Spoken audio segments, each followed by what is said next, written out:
So just a quick introduction of what Debt Resistance UK is. Debt Resistance UK is a group of activists and researchers set up to challenge the narrative of debt as inevitable and apolitical. Important to emphasize is that none of us are experts. We're doing what any citizen can do and researching and finding out things ourselves and helping each other out. We acknowledge that debt affects all of us, whether it is personal debt, local to government debt, or national debt. And we see debt as a tool to hold the status quo as part of a system that redistributes wealth upwards from the masses and the public sector to the super rich and the corporations. Our aims are to research, inform, and organize, basically to help people understand better the mechanisms of debt and to shine a light on predatory exploitative lending practices, to resist illegitimate and oppressive forms of debt, and to challenge the financialization of all aspects of our lives, and to promote an economic system not based on debt as a form of power and exploitation. We are now calling for citizen-led audits of local authority finance, following a research that we've been doing in the last 12 months, to demonstrate how local government finance has been co-opted to work in the interest of the private sector and not in the interest of the people. We want to make it clear that this isn't an attack to local government, but it's an attempt to reclaim these democratic institutions and the common resources that they manage. We consider it important to understand how these public bodies work and how they interact with the financial system to do this. As part of this campaign, we want to provide information and tools for citizens to autonomously understand how local finance works and how they can obtain and interpret and present the information on local authority finance, and to demand transparency and accountability from local government and the companies they contract to deliver services. To challenge non-transparent practices, conflicts of interest, and more generally decisions that can be proven to have not been made in the interests of citizens. We will be talking about this in the rest of the presentation. But also we want to support activists and grassroots organizations in legitimizing their own struggles. So what we'll do now is do a brief introduction on the campaign, talk briefly about local authority finance, what are the main issues that we have been tackling, what our investigation and campaign involves, and what citizens can do themselves already. So I think I'll go very, very quickly through this, but there's much more information on the website. So local authorities are democratically elected bodies responsible for the economic, social, and environmental well-being of citizens in their local area. According to which part of the country you are in, local authorities are structured in a slightly different way. And again, you can find these details on our website. Local government has to cover the cost of various services that are listed here. And as you can see, they're those services that impact directly our daily lives. So local government spending amounts to approximately a quarter of all UK public spending, which for 2014 was a combined of 732 billion. Now, local authority funding happens mainly through three streams, which is central government grants, council tax, and fees and charges for council services. The amounts vary significantly depending on each council. While the borrowing can be divided in two types of borrowing. Short-term borrowing that is limited to a year and is usually used for revenue spending. That is like running services and so on. Long-term borrowing that can be for capital spending only and theoretically cannot be borrowed more than 3 years in advance of need. According to current figures, local authority debt totals to 85 billion, of which 99% are long-term loans. Now, the decision to borrow must be taken by the full council, and it may borrow from any willing lender. In practice, at the moment, local government is borrowing at 75% from the Public Works Loan Board, 14% from private banks, 5% by issuing municipal bonds, and then remaining 6% from councils, households, and companies. More details about how each type of borrowing works are published on our website. Now, the current research of Debt Resistance UK has focused on the borrowing from private banks. So let's look at what are the main issues related to borrowing from private banks. First of all, when local authorities borrow from private banks instead of the Public Works Loans Board, it is more expensive and more risky, and we'll see in the next slides why that is.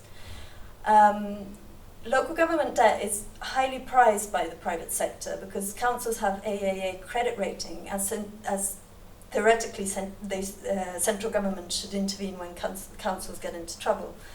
And also, should a council default on its debt obligation, natural recourse would be for private lenders to seize their public assets like housing, hospitals and schools. Nevertheless, central government is encouraging this type of borrowing because it allows it to push the public debt off its balance sheet. And so it appears that at a national level we actually have less debt. An important thing to note is that if we're borrowing from private banks, then all the profit resulting from this lending goes directly into the private sector rather than recirculating in the public sector. Now, the type of loans that they're providing actually contain derivatives, and these loans are potentially illegal following a case called Hammersmith and Fulham versus Goldman Sachs case. Basically, in the 80s, hundreds of councils were encouraged to take out interest rate swaps agreements.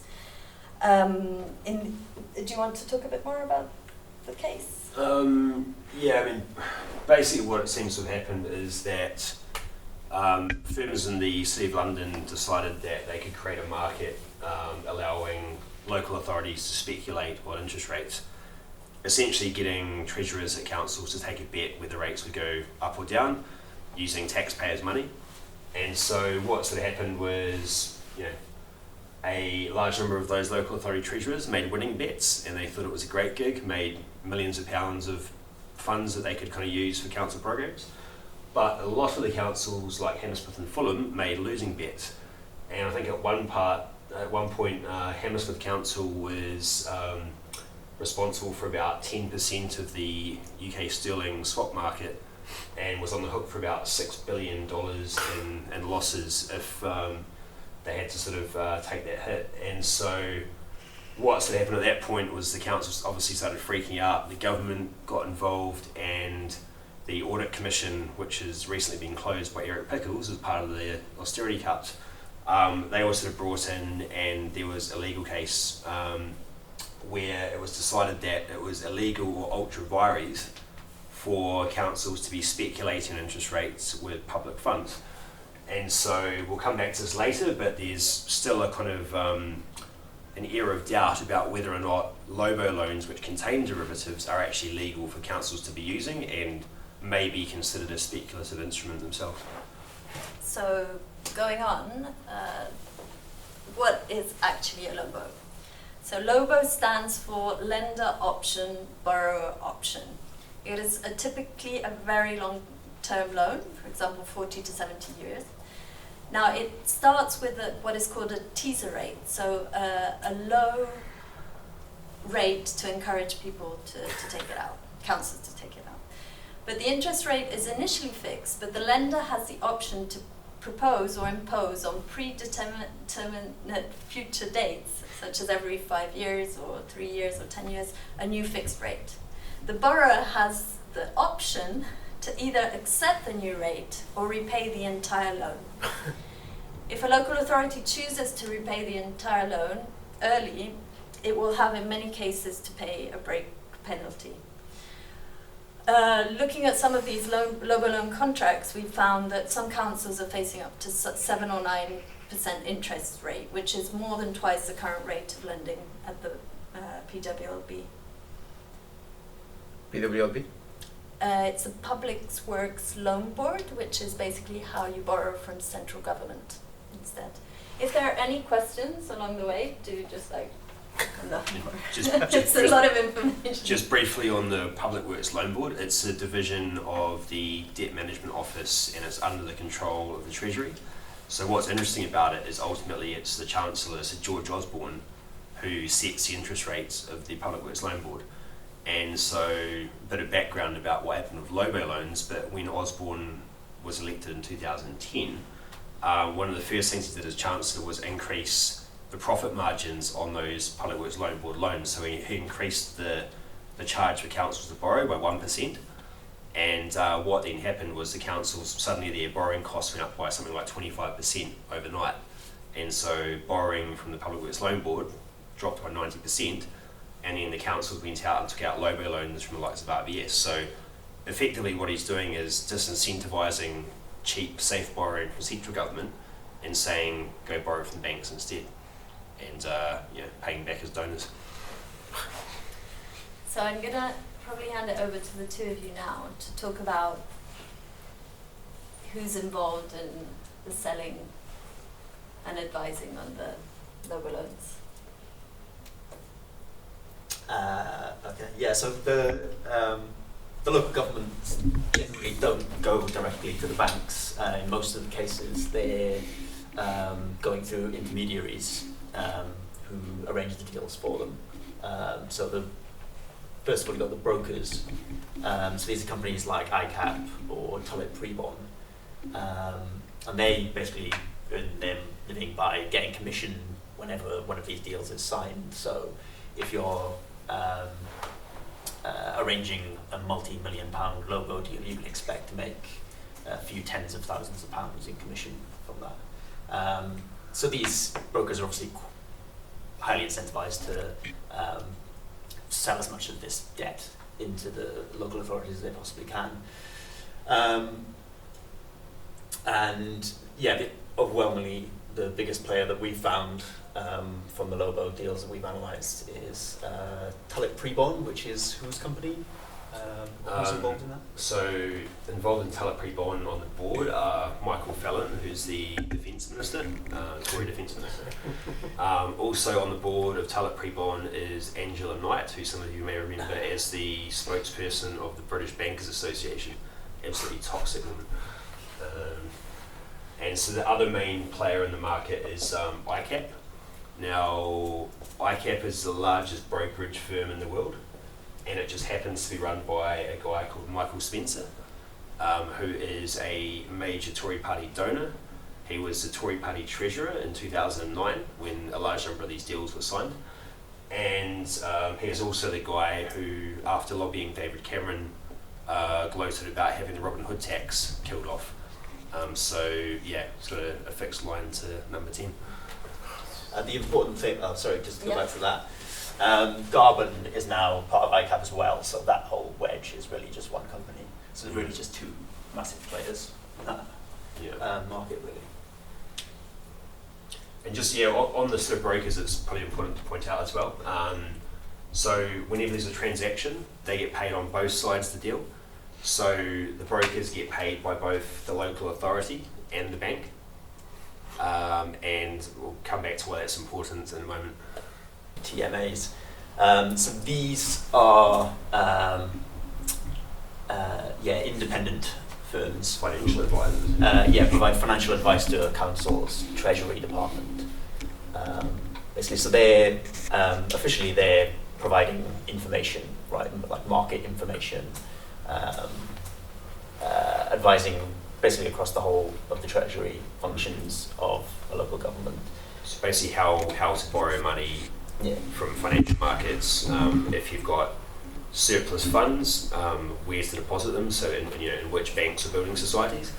And they also give advice just about policy changes that affect local government, accounting rules and stuff like how and where to invest pension funds, that sort of information. Do you want to talk about the conflict of interest? Yeah, we're getting there. Original slide. But I guess the major issue with the treasury management advisor firms is that firstly there is now absurd levels of market consolidation. So at the moment there's only two companies providing that advice to local authorities, NHS trusts, housing associations, and so yeah, those companies are Capita and Arling Close. Back when a lot of the Lobos were kind of sold, which was sort of like 2002 through till 2010, 11, there was 4 companies. And so what you actually found was there was a company called Butlers, which was a subsidiary firm as part of the ICAP group. And so what was actually happening when you start to look and analyse the market was that you had Butlers providing advice to all these local authorities. And so they'd say, don't borrow from government, go borrow from a private bank like Barclays. And what Butlers would do, they'd make sure that that loan was arranged via ICAP, the parent company. And so what was happening is all of that loan business was being directed through one firm rather than being put out to competitive tender. And so what ICAP were then doing was they were making kickback payments to Butlers. And so rather than going out and getting the best price, they were just ensuring that all the accounts of business went through the one firm. And so, I mean, you sort of look at the commission payments they were making, it's sort of an average of about, £27,000, £28,000 per loan, typical loan. And for a comparison, if the local authority borrowed from the Public Works Loan Board, the fee they pay is £75. So borrow from government, get a cheaper price loan, pay £75, or borrow from a private bank and pay 25, 30k.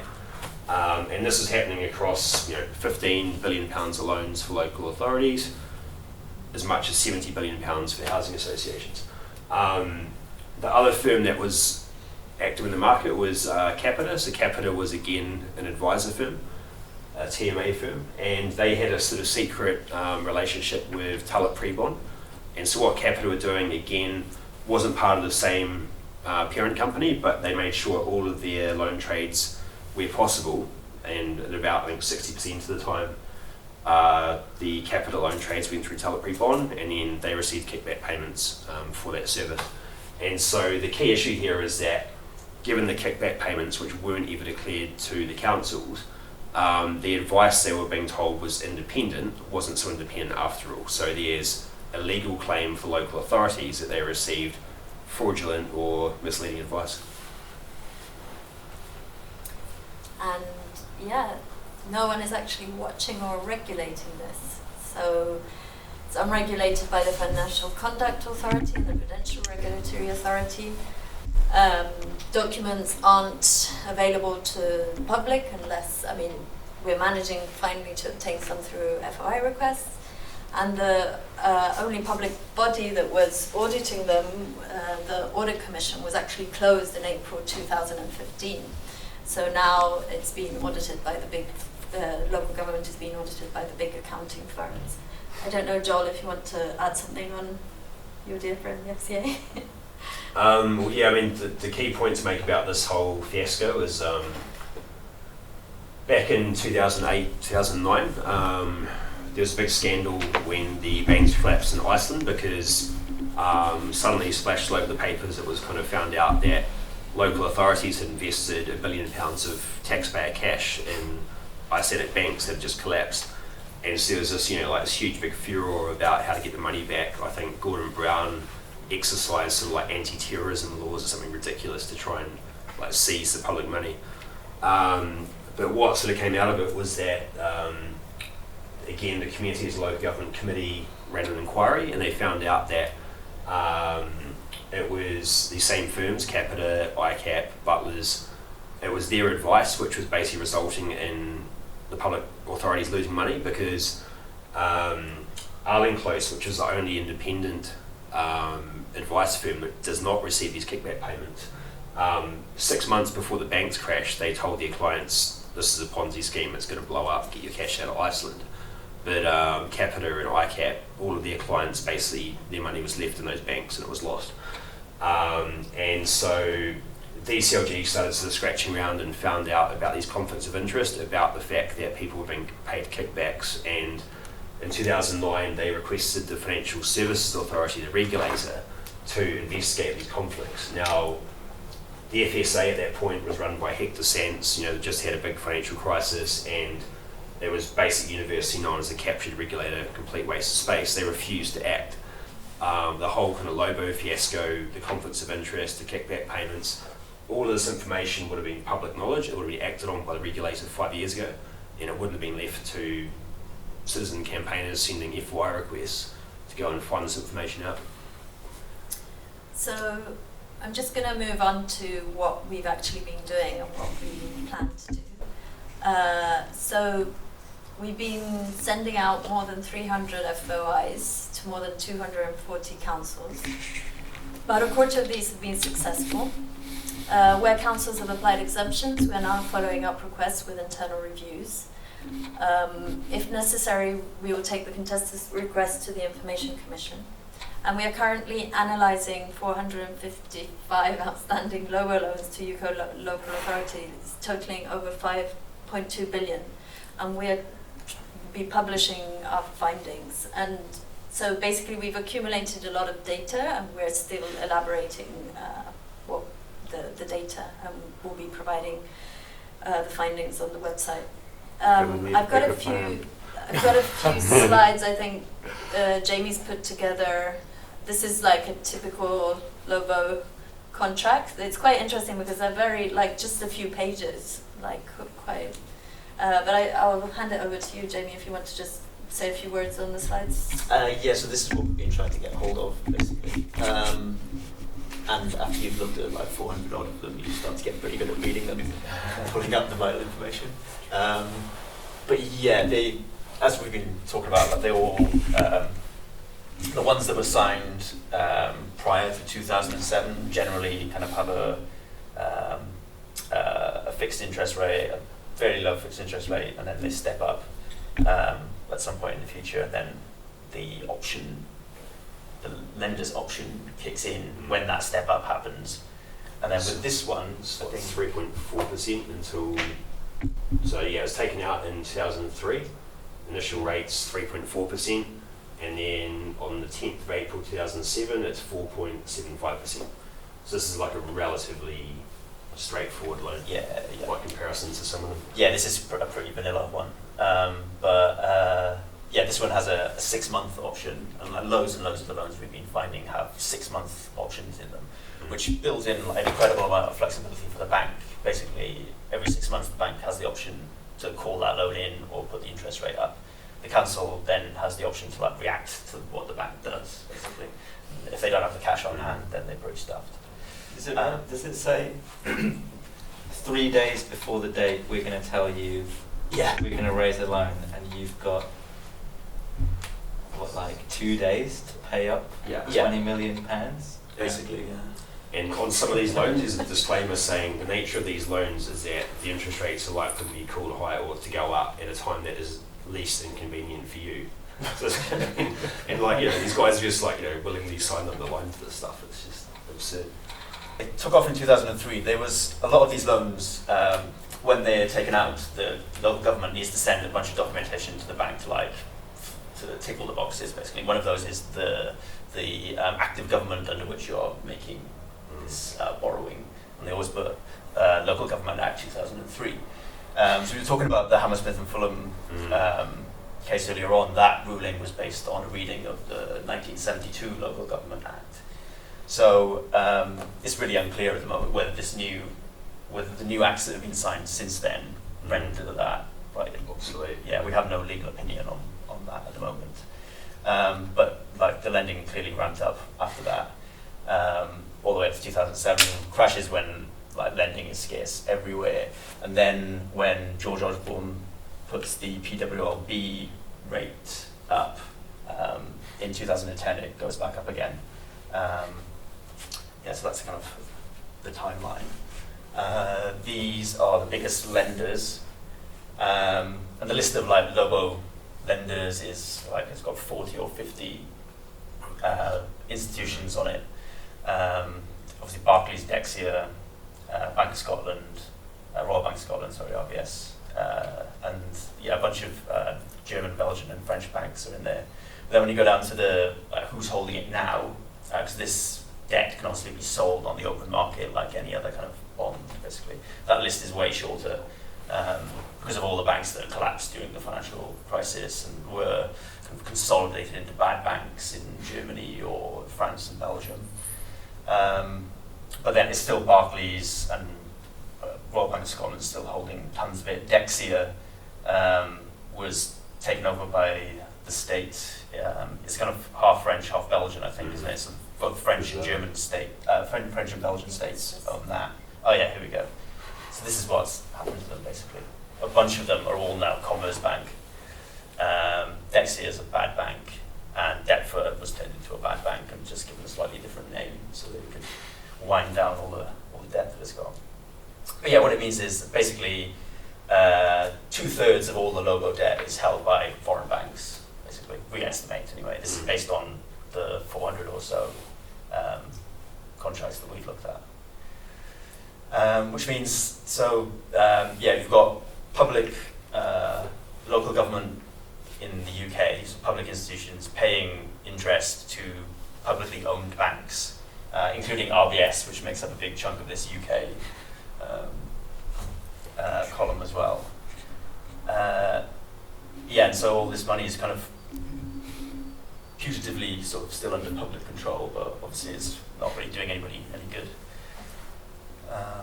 And then there's the part on the brokers that I don't know if you want. This is the fees. Yeah. Oh yeah.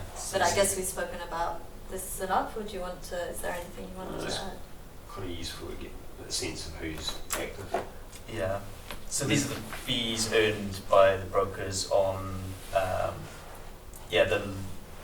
so this is an estimate for all the loans that are currently outstanding based on the subset of loans that are currently outstanding that we've looked at. But these, every time one of these loans is restructured, the brokers get a fee. And there's probably a bunch of Lobo loans that have been retired that they also earn fees on. So these estimates of like around £14 million in fees for Tulloch Prebon and around 10 million fees, £10 million in fees for ICAP, probably way under what the actual numbers are. So there's a lot of money to be made in this. And when you talk about the individual brokers as well, who are earning commission on the commission that they earn, the incentives were huge, basically. And it was 5 times as much potentially as sold for housing associations as councils. Yeah. Yeah. Yeah, well that's something we haven't really talked about yet, but what it's the outstanding debt for all the local authorities we estimate is around 15 billion. Yeah, it's 15 and a half or something. And the estimate for housing associations 70. is 70 billion. So yeah. And housing associations obviously for a large part of big chunks of local government that have been sort of split off. Yeah. So, So should we move on? Yeah. Yeah, so basically following the research done both by Resistance UK and Move Your Money before that, Channel 4 Dispatches came out with this documentary that we saw a bit of it before. And they interviewed Clive Betts, who's the chairman of the Local Government Select Committee. And his comment was, the FSA now ought to investigate this, and if it hasn't got the powers, the government should give it the power to regulate this in the future. The committee will want to look into this very seriously indeed. So as a consequence of this, the Communities and Local Government Select Committee has decided to hold a hearing on the Lobo scam this coming Monday at 4 p.m. It will be streamed live on Parliament TV if anyone wants to watch it. And from there, they will consider the evidence and decide whether to move on to a full inquiry. As Parliament will close for the summer after the 20th. We probably won't hear much about this until the autumn, but at least something is moving. But Druck sort of like welcomes this move, but at the same time knows that we can't just count on the institutions for something to happen. And so we're planning a UK-wide campaign for the autumn. We definitely want to follow up with the Select Committee, and we're looking into possible legal challenges. There are things that citizens can already do in the meantime without waiting for the autumn, and some things that actually can only happen now. First of all, just following the dispatches programme, putting Lobos onto the agenda of the next council meeting. But here, like on our website, we'll publish a list of the sort of like dates of the next local council meetings. This is a list of like just the London councils and the amounts that they're borrowing. But we'll publish the dates of the local of the council meetings, but you can find them on every website of your local council. It's also the inspection dates for the council. Yeah, that's the next thing. So I'll just skip these. The other thing is like inspecting the books of your local councils. So under the Audit Commission Act of 1998, all local authorities must allow a period of 20 working days when anyone who's interested can go and inspect the council's accounts and related documents. We also have the right to make copies. This usually occurs in these months now, so it would be really amazing if people would just go into their local government and inspect the books. I don't know, Jamie, if you want to add something about inspecting. I'll just finish maybe the next slide, and then if you've got anything to add. Under the Audit Commission Act, also the accounts of local authorities must be audited by an external auditor each year.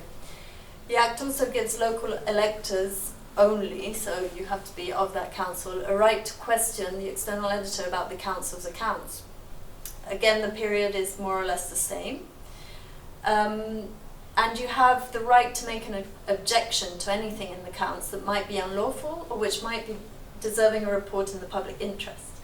So to do this, it's necessary to lodge the objection in writing, and the auditor will have the ability to consider the legality of the deal and their value for money.